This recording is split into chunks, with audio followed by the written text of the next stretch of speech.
Hey, what's up you guys? Welcome back. So, as you can see, I am back in the studio today, and by back in the studio, I mean I'm back in my bedroom.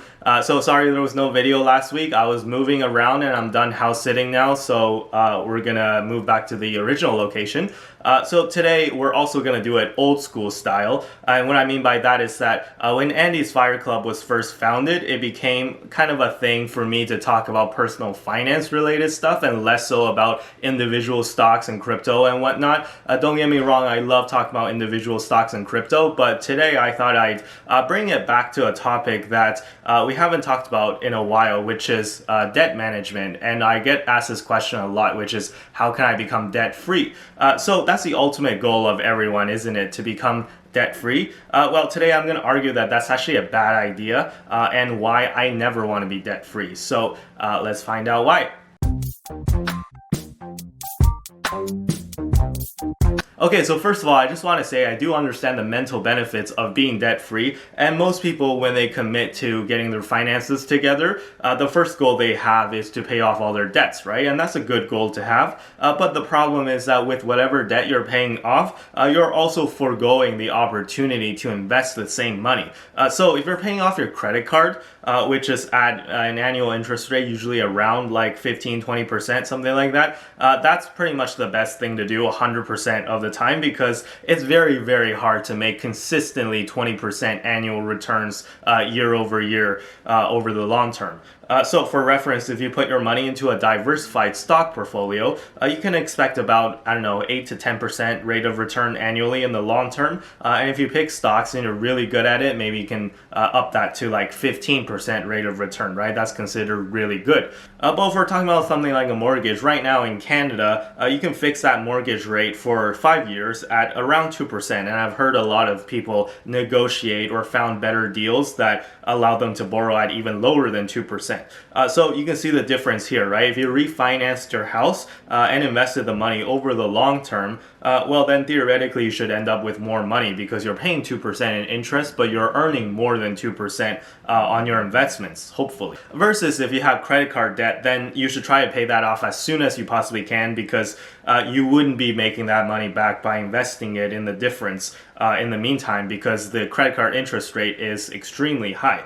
So my point is that there's something called good debt and there's something called bad debt. And good debt are things like, for example, mortgages or any debt that has low interest rates. And usually I consider anything less than 4% to be good debt. And you can make your own decisions as to where you want to draw the line.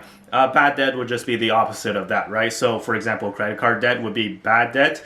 So if it's bad debt, then you want to pay it off as soon as you can. And for good debt, you actually, you're better off like dragging it out for a really long time so that you can use the money to invest instead of focusing on paying back that debt, because you don't need to, because the interest rate is low. And this is totally a hack that rich people use all the time, okay? So say if you're rich and you have $1 million house, well then the bank is probably willing to lend you a mortgage on that or let you remortgage that.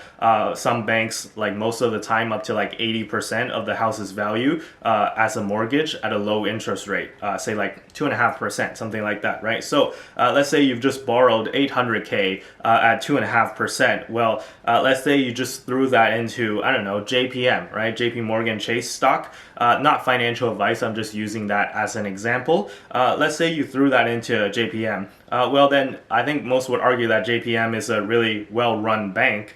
The dividends alone will essentially cover the interest over the long term at present day's interest rates. And over the long term, bank stocks tend to rise. You can also buy a high dividend ETF if you want some more diversification. The point is that 2.5% a year is a very low bar to clear as a return on investment, even if you don't know anything about investing, so long as you don't gamble your money or make stupid decisions. So the trick that rich people use is that they find ways to borrow money at low interest rates, and when they borrow the money at the low interest rates, they put the money into assets that go up in price over time. And you don't have to buy stocks if you don't want to. With the 800K, you can actually buy another house. Actually, that can serve as down payments for several different houses. And if you have been paying attention to the news at all, you will know that inflation has skyrocketed recently because of government policy and the way that governments around the world, especially Canada, United States, developed countries, have been responding to the pandemic, like increasing benefits, handing out money to people, increasing government programs.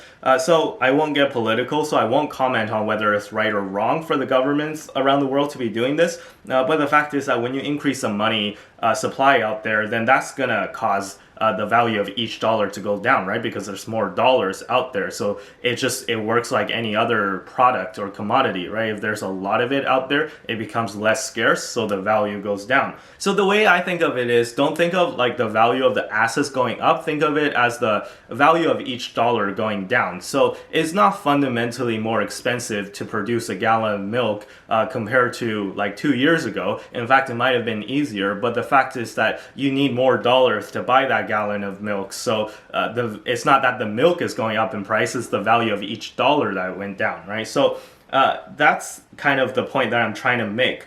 So yes, although mentally it doesn't feel good to have debt, if the interest rate is low enough, it's much better for you to drag that debt as long as possible because the value of each dollar goes down and it becomes easier and easier for you to pay back that debt as time goes on if the interest is low.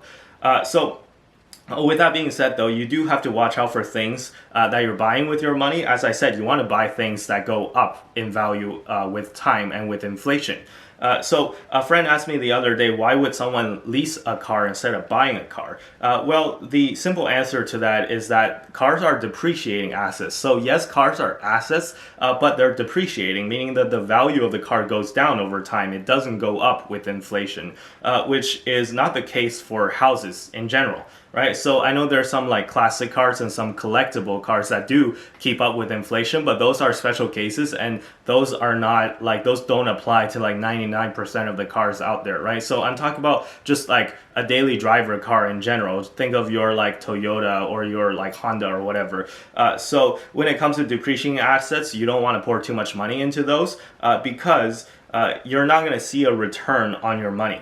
In fact, you're going to see a negative return because you're losing money with time. So if you have 30K and you want to buy a car, you can buy it outright and forego the opportunity to invest the money in the meantime, or you can just lease a car and then make monthly payments on it, and then that car will be worth nowhere near 30K in 5 years. And then if you wanted to at that point, you can still buy the car, right? So you're paying a few $100 per month and you're not paying a bunch of money out of pocket.